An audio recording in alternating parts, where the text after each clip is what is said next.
welcome to Bookmark Chronicles. Today I am going to be reviewing Catching Fire, the second book in the Hunger Games trilogy. As I've mentioned before, I've been rereading the trilogy to read A Ballad of Songbirds and Snakes once I finish. So if you don't already know, Catching Fire picks up when Katniss Everdeen and Peta have both been crowned victors of the 74th Hunger Games.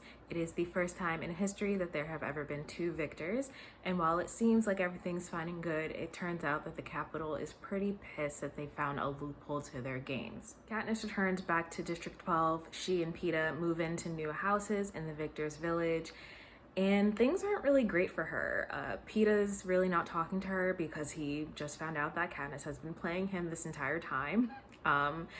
Gail isn't really talking to her. Even though she didn't mean to, she is being blamed and called the face of the rebellion. When she pulled out those berries, it ignited something in the districts and the Capitol is out to get her. Well, mainly President Snow. If you follow me on Instagram or watched my last review, then you already know that I'm loving this reread. I think I like Hunger Games a little bit more than Catching Fire, but I would still give this one a 4 out of 5. If you have not read Catching Fire and don't want me to spoil anything for you, this is your official spoiler warning as I get into the plot and the characters and what I expect to happen in the next one.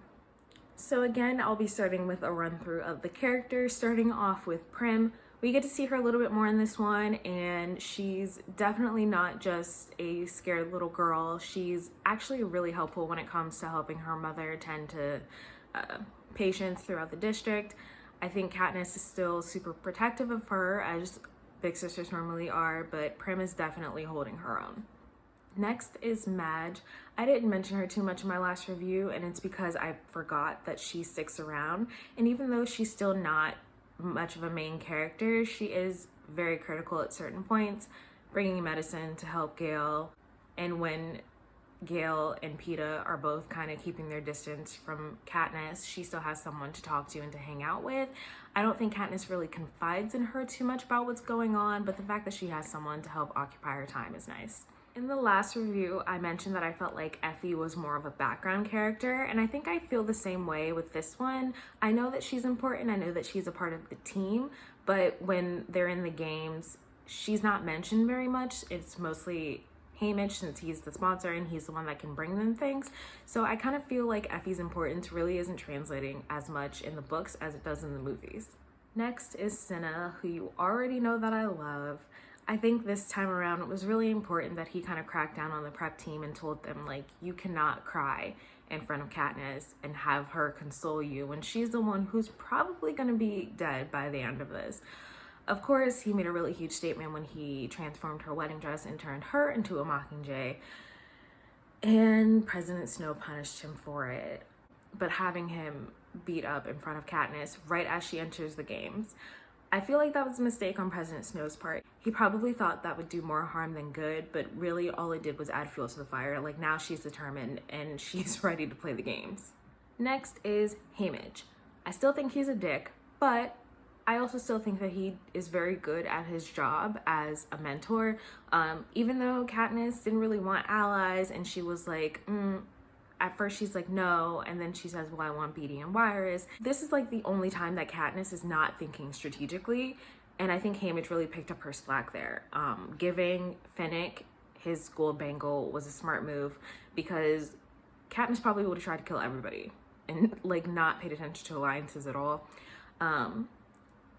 So yeah, I think Haymitch did a really good job being a great mentor. I mentioned in my last review that I thought it was weird that Haymitch didn't really help Peta out. And I think that's because I already knew what was going to happen. But reading the second one and getting the explanation there, only one of them was supposed to win. So it makes sense that Haymitch had to choose. And it also makes sense that he chose Katniss. She had a better fighting chance. The next character that I'm going to talk about is Gail. Y'all know how I feel about Gail, so I'm going to try to keep this quick. First, I will say that it is nice that we get to see the rest of his family. We're introduced to his mother Hazel and to his siblings, who we didn't really see at all in the first book. On the other hand, Gail has been a very shitty best friend to Katniss. I don't care if you're pissed about the love story that they had to create, about having to watch them kiss. You can feel however you want to feel about that. The fact of the matter is, your best friend survived the Hunger Games and she's home now. Instead of being happy about it and trying to get back into a rhythm, you're keeping her at a distance and holding it over her head because your feelings are hurt. Get the fuck over it.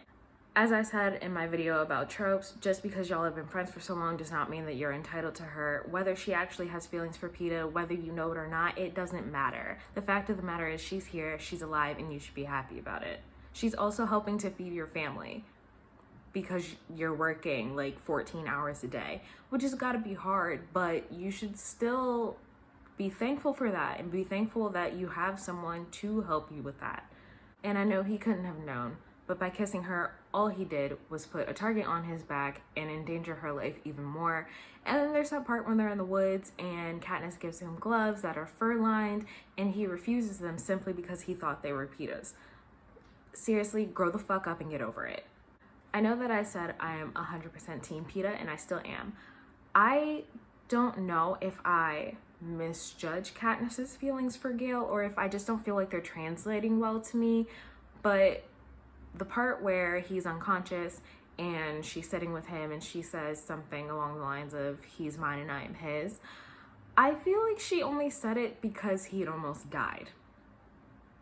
I don't know if that's the case, but that's how it seemed to me, and it's another reason that I just don't like the fact that there's a love triangle here. Like, I don't feel like Katniss actually has feelings for him. I feel like a lot of times he evokes feeling from her by making her feel bad, and I can't support that. I cannot stand with it. So I'm really not sure what the deal is there, because she does say that she is choosing him at one point, but again, I feel like it's because he was injured and she feels bad. I don't know if it was actually because she loves him. Now for the tributes. Beetee and Wiress. I like them both. They're both weird, socially awkward, but also very smart. I can definitely see why Katniss would want them as allies, even though it may not have been the best strategic plan there. I like them. I'm glad that they did partner up. I was a little sad when Wiress died, but I'm glad that Beetee is alive to still help them. Johanna Mason. She's definitely a little bit of a bitch, but I kind of like her. Last is Finnick. I like Finnick. I think he's a little cocky, overly cocky, but I know that there's a little bit more backstory there. If I didn't know the backstory, I'd probably think he was a little bit of a pompous jerk, but for now I like him, and he did really go out of his way to protect both Katniss and Peta while they were in the arena. This character is only actually in person very briefly, but President Snow. I am really excited to get to the prequel after I read Mockingjay because I really need to know what his motives are. I know that we find out a little bit about him in the next book, and Katniss mentions that he smells like blood and roses, and we'll get a little bit of that, and it has something to do with poison. But I'm really excited to get to the prequel the more that I keep reading this series, so I'm gonna try to fly through Mockingjay so I can start reading A Ballad of Songbirds and Snakes. Fun fact, if you didn't already know, the actor who plays President Snow is also Mr. Bennet in the Pride and Prejudice film that came out in 2005, and the actress who plays Johanna Mason is Lydia. There are also two actors that play characters in Game of Thrones, I think. Correct me if I'm wrong on that. Next is Peta. Y'all already know that I love him. Proof that Peta is a gem. 1, he stands up to the new head peacekeeper to protect Gail, who he doesn't even like at this point. 2, he is determined to make sure that somebody, whether it's him, Katniss, or Haymitch, the combination, 2 of them are coming home. He doesn't care who it is. I mean, obviously he's trying to make sure that it's Katniss, but he really pushes them to get well, to get stronger, to be better. And I think that really helped them in the arena. It especially would have helped if Haymitch had actually gone back in. That would have been an interesting turn of events. 3, even though he knows that Katniss is trying to keep him alive, he is still doing everything that he can to keep her alive. The fact that he made his golden token a gift for her, seriously, like, this man can do no wrong. Also, even though Katniss is the one who was lying to him, making him think that she loved him the way he loved her, he's the one who apologizes for not talking to her. What? He's better than me, because you hurt me, you're cut off. You're done. Peta actually apologized to her and is like, can we just try to be friends? What a gem. Next is Katniss. I still love her. I do. But, sis, I need you to make up your mind. Gail or Peta. And stop flip-flopping. And the scene where Peta's giving her the locket and saying, like, if I make it out of here, I don't have anything else, but you still have your family.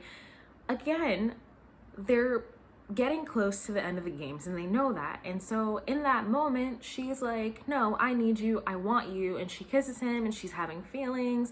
And it's, girl, like, why is it that when someone's about to die that all of a sudden you love them? I don't think that's healthy. Stop doing that. I was also kind of frustrated with her this time around because I get that she's thinking about strategy and how to keep Peta alive and how to stay alive herself as long as she can. But you have allies. Like, these people are literally throwing themselves in harm's way to protect you and Peta. I feel like she should have been a little less suspicious, even though I understand the circumstances and the whole point of the games is that only one person survives. But girl, pay attention. Like, there are other things happening here. I need you to get your head in the game. Once again, I was baffled by the creativity and evil of the game makers. Obviously I understand and I mentioned that the concept of the Hunger Games is really fucked up, but the gamekeepers are just like a special sort of psychopath. The fact that you've created this awful game, but on top of that, every 25 years you're like, you know what, we're gonna do a special edition, it's gonna be crazy. Like, and you're making the district celebrate it. Like, this is nothing to celebrate. You're literally killing their children and then every 25 years deciding to make it even harsher than it was before. I don't remember what the first quarter quell was, but I totally forgot that Haymitch won the second quarter quell when they sent in twice as many tributes as they did before. Obviously, for the 75th, deciding to choose former victors to go back into the games was a dig at Katniss and the fact that they wanted her dead, but fine. Also, the creativity of the arena with the clock, and I kind of wish we had found out what all of these segments did just out of curiosity, but I think Suzanne Collins did a really good job creating the game makers and the game itself, which is like fucked up in a way, but also like I'm intrigued by her creativity. I know I mentioned before that I was not rewatching the movies and that I wanted to focus solely on the books, but surprise, they were on TV again. It was Hunger Games weekend on Freeform and I ended up watching it again. So a few things that I noticed. Reading the book this time around, there was the whole part about how people were kind of mocking Katniss because they felt like she was so pure because in the first games she wanted Peta to like cover up while he was changing. I feel like the other tributes mocking her didn't really come off well in the movies because the part about her not wanting to look at Peta naked is not included. So when Joanna strips in the elevator, that's what that scene is supposed to be about. And if I hadn't read the books, I would have never gotten that. I thought Joanna was just being a bitch. So the fact that there's more behind that, I feel like they didn't really do a good job translating that into the movie. Also, the introduction of Bonnie and Twill, I did not remember them from the first time that I read it, so I'm interested to see how they come up in Mockingjay. I'm going to assume that they made it to District 13 and they'll be in the next book, but we'll see. So I am going to stop rambling and get started on Mockingjay. I'm really excited to finish the trilogy. I'm even more excited to start reading the prequel, even though I have seen that some people don't like it.